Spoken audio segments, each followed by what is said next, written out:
Hey, what's up everybody? It is Wednesday, March 27th already. Wow, it's almost April. Quiet day, very quiet day, not a lot going on. Actually, yeah, there was some stuff going on. First of all, stock market finished marginally down. We were down a lot more earlier today, but market rallied back. I will reiterate once again, I do not think there's going to be a recession. As a matter of fact, the data that I look at, which is the most current, and not just that, it's the most forward-looking data, as I have been saying. This is the stuff that creates the conditions which drive the economy. It is not reflective of what the economy has already done. That's what most other economists, all other economists, look at, really. All that stuff has been accelerating. All the stuff I look at has been accelerating since, in some cases, January, in some cases, early to mid-February. So we are seeing a very, very, very observable acceleration in that data. So we'll see what happens. I could be wrong, but I don't think so. And if it turns out that the economy picks up steam in the second quarter, well, you know who called it, right here, all right? The yield curve inversion got a little steeper today. By the way, on that inversion, we're not talking about the 2s and 10s. The 2-year, 10-year has historically been the bellwether. When you talk about the shape of the yield curve and that inversion, historically, people have been referring to the 2s and 10, the 2-10 yield, the difference between the 2-year and the 10-year.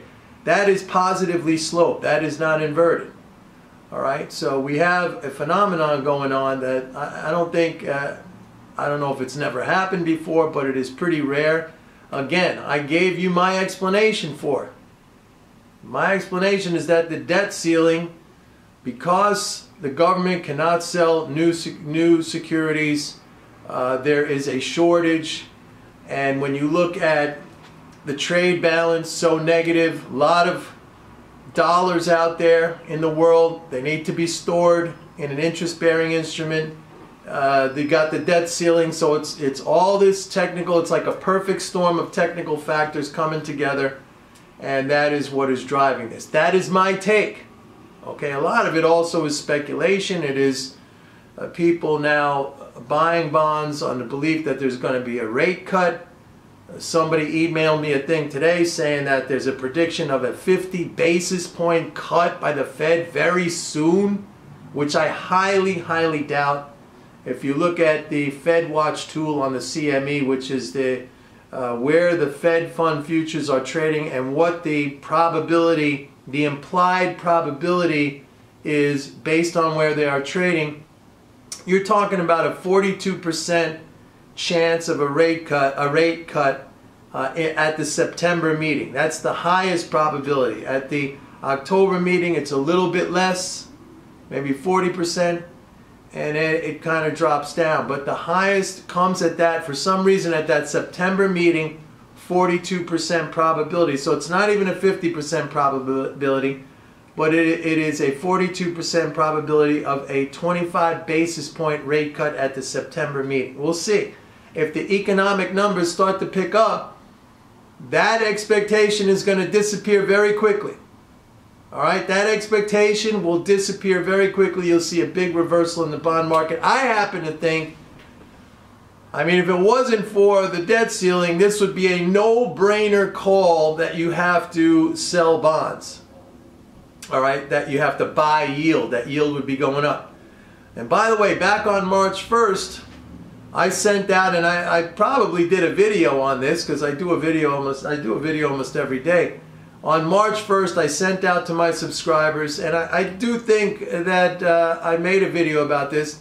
When the 10-year yield got up to 2.75%, I said, that's the bottom of the bond market, that's the top in yields.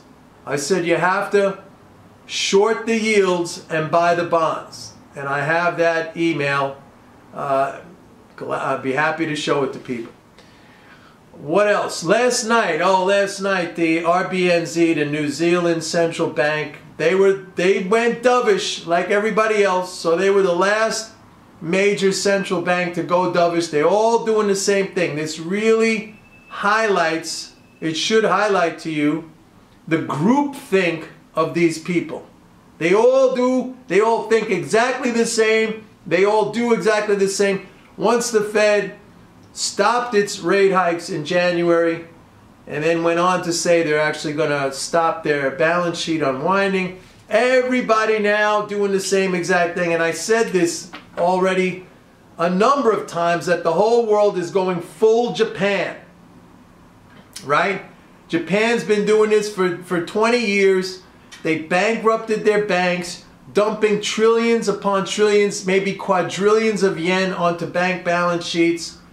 Banks always have to go out and raise new capital as a result because they're subject to these leverage ratios. That's all Basel III stuff that the banks are subject to. There's a regulatory, there's a whole bunch, not a whole bunch, I guess there's 4 different regulatory standards that they must meet.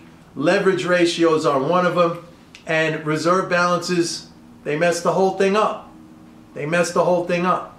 So everybody's going full Japan thinking that it's stimulus when, I mean, it's pretty evident and pretty obvious to show that it is not stimulus. It removes income. You got these banks, these central banks imposing negative interest rates. Even the ECB, I believe it was today, said, you know something?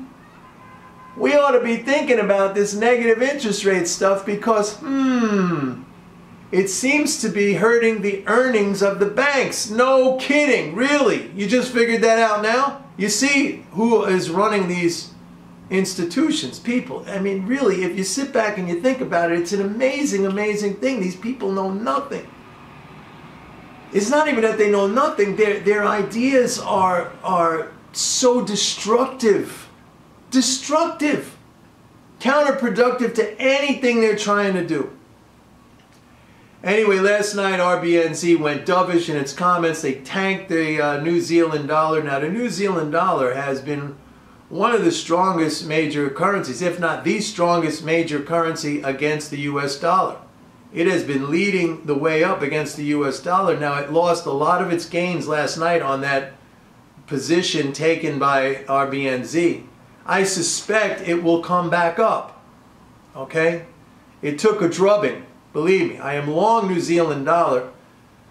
Took a drubbing. I suspect it's going to come back up. I bought some more on this dip.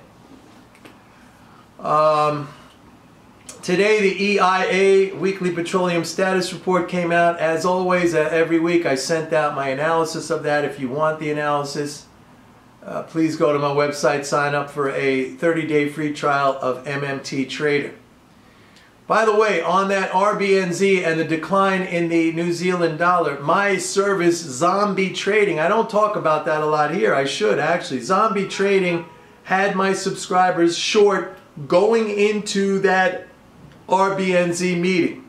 So we cleaned up on that trade. That was a big one. Remember, Zombie Trading, the approach there is that we know how the zombies are going to behave based on whenever there's an economic data release or somebody is speaking of something of that nature. We know how they're going to behave.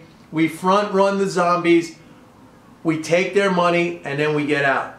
So we were short going into that RBNZ meeting because I knew they were going to come out with dovish language. They tanked the New Zealand dollar. We cleaned up over 100 pips down. We cleaned up on that. Today, same thing. As a matter of fact, I just got an email from one of my subscribers thanking me for the big money he made today in Canadian dollar because we were expecting a build in the EIA inventory report, a build in crude oil inventories, and of course we know how the zombies react. They see a build, so what do? They automatically sell crude. If they sell crude, you could sell the Canadian dollar. So I told everybody in that report, it was in that report, go short Canadian dollar. Made some money on that too. If you want the zombie service, again, go to my website, pitbulleconomics.com. Click on the tab that says products and sign up for a 30-day free trial of Zombie Trading. By the way, if you take both MMT Trader and Zombie, you get a special rate. And for those of you who are subscribers of MMT Trader and you want to try out Zombie, send me an email at mnorman@pitbulleconomics.com. So that's it for today. quiet day. There's not going to be a recession. See what happens on that yield curve. Anyway, zombie trading, everyone.